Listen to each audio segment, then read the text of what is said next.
Councillor, Chair of the Board of Regents, President, members of the Senate and faculty, members of the graduating class and distinguished guests. I got to say I was so nervous before any rugby match then now. I want to thank Adam for that introduction. I didn't think I did all that kind of stuff, but a lot of exaggeration there, I think. I want to express my gratitude to Memorial and the selection committee and the people that supported my nomination for the great honour you're giving me today. Adam has told you most of my speech. I think he must have read it first. I come from Galway in the rest of Ireland. When I was a young fellow, my father worked in Nigeria and West Africa. And when I was 7 years old, I was brought to Dublin and put in a boarding school for 10 years. That wasn't uncommon in Ireland at the time. But the school they brought me to was Willow Park, a preparatory school at Blackrock College, which is a famous Irish rugby school.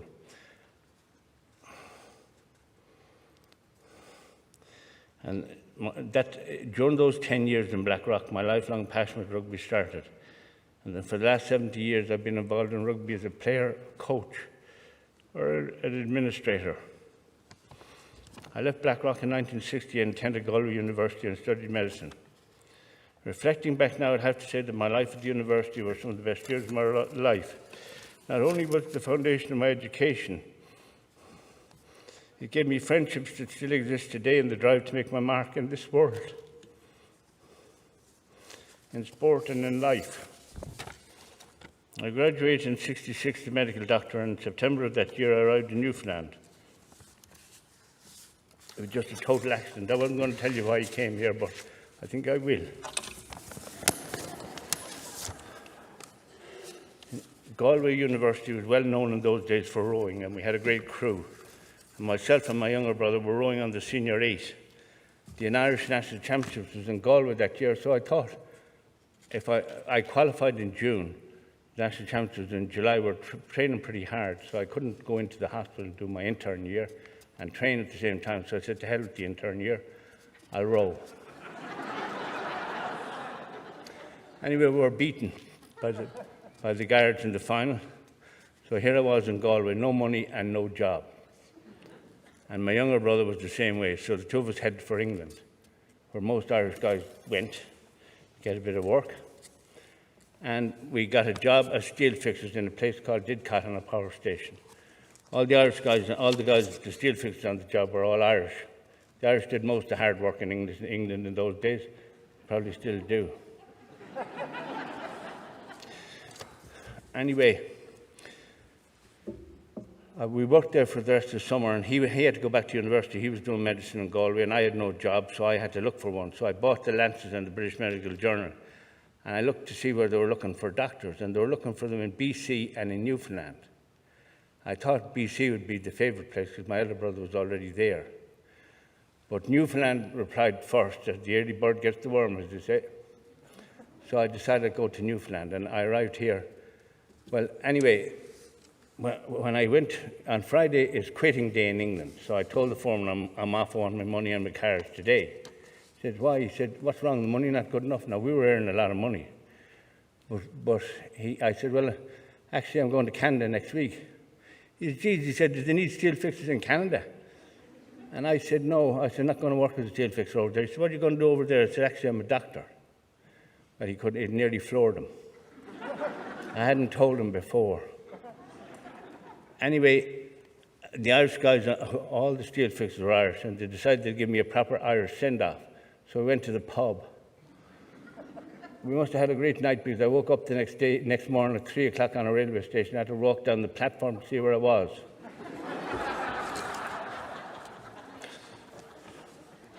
The following week, I arrived in Gander.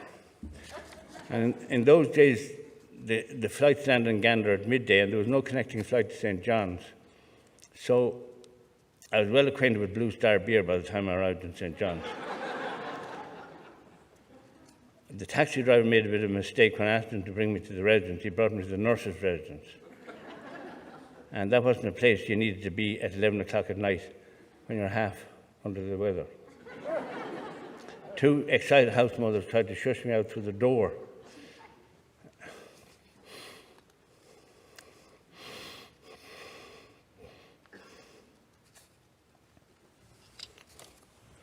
That was no water up here. Anyway, that was the night I saw my wife for the first time, and she's the reason I stayed here. About 2 years later, my younger brother arrived from Ireland. He had also gone to Blackrock and Galway and graduated with a medical degree. He had developed the same passion for rugby as I had. One afternoon, we were going along Empire Avenue. We saw a group of guys, thanks very much.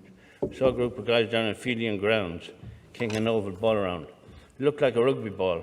We drove home quickly, it wasn't that far. We got our rugby boots and joined the group. And that's basically how rugby started here in Newfoundland.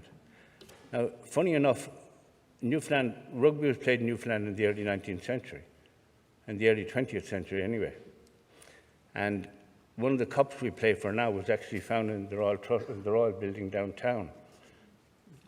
So Bishop Field College had a rugby team, and I don't know who they played, but they definitely had a team. So we didn't really start it, we just reintroduced it. The first time we were competing on the mainland, there were just 7 of us. We were playing the 7-a-side competition. We were beaten in the final. We shouldn't have been, but we were. That's another story. In 1973, we went to the national final here with 22 rugby players on the island, which was quite an achievement because we had to beat Quebec and Ontario to get there. And they had much bigger rugby playing populations than we had. We realised at that time that to be successful against mainland teams, we needed to broaden our base of players here in Newfoundland. So we formed 4 clubs and quickly found that Newfoundlanders were perfectly suited for the sport. They like contact, they're brave and tenacious, and they can take a knock as well as give one, which tends to be important when you're playing a contact sport. I think my most significant contribution to rugby in the province was forming the Swilers Rugby Club. For over 40 years, the club has been the backbone of rugby here in Newfoundland. We've produced some great athletes, many of whom have represented Canada at every age level.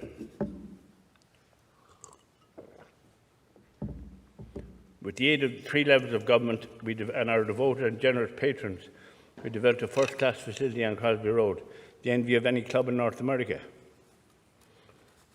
We've always placed a high priority on winning, and the last 15 years Newfoundland has won 4 national championships, and last year we won the Under-19 national championships.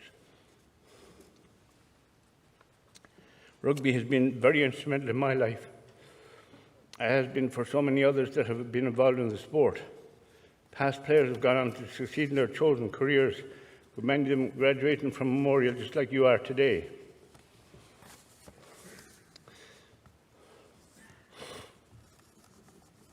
As you can probably tell by now, I love rugby.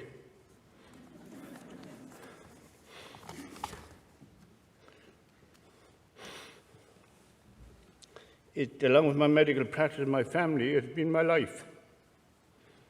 I started playing as a boy, and I'd play now if there was a league for geriatrics. My playing days may be over, but it's been a wonderful and rewarding journey all the same. As you guys are about to embark on your new journey from academia to the world that awaits, I'd like to impart to you a couple of lessons rugby has taught me. First and foremost, rugby is a diverse sport. It has a place on the field for everybody, big or small. You may need to try a few positions before you learn where your particular skills are best suited. Take the time, put in the effort. Try different things in life. Instead of trying to be good at something you're not, find out what you're good at and work hard at it. Rugby is a sport that involves a lot of tackling, a lot of physical contact. It's part of the game. You get knocked down lots of times, but what you do after you get up that matters. It's inevitable. But you must get back up and carry on. In life, you'll be knocked down, you'll fail. How you respond to those events, how quickly you get back up and join the fray, will determine your success in life. No matter what happens, don't give up.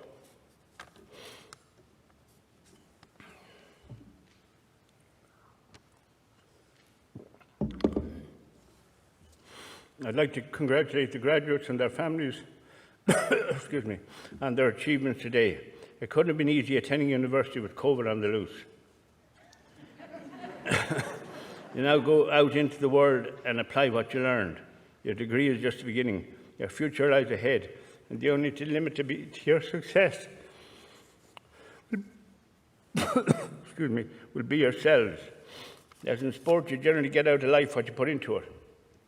I wish you all every success in the future. If life throws a curveball at you, just get up, dust yourself off and get back at it. With that kind of attitude, you're bound to succeed. Before I sit down, I'd like to tell you what happened a few years ago when I had an award. When I got an award, I had to make an acceptance speech. I didn't know what to say, so I didn't make any notes. I figured that I'd listen to what the others said and make notes at the time. When I got to the event, I discovered I was the first speaker. I was a little bit nervous. So I went to the bathroom, as boys often do when they're nervous. Unfortunately, I met a guy called Ray Gallagher in there. Ray, unfortunately, is dead, but he was a veteran of those events at the time. I asked him what people usually said. He said to me, you can say what you like, he said, but I'll give you one bit of advice. Don't forget to thank the wife.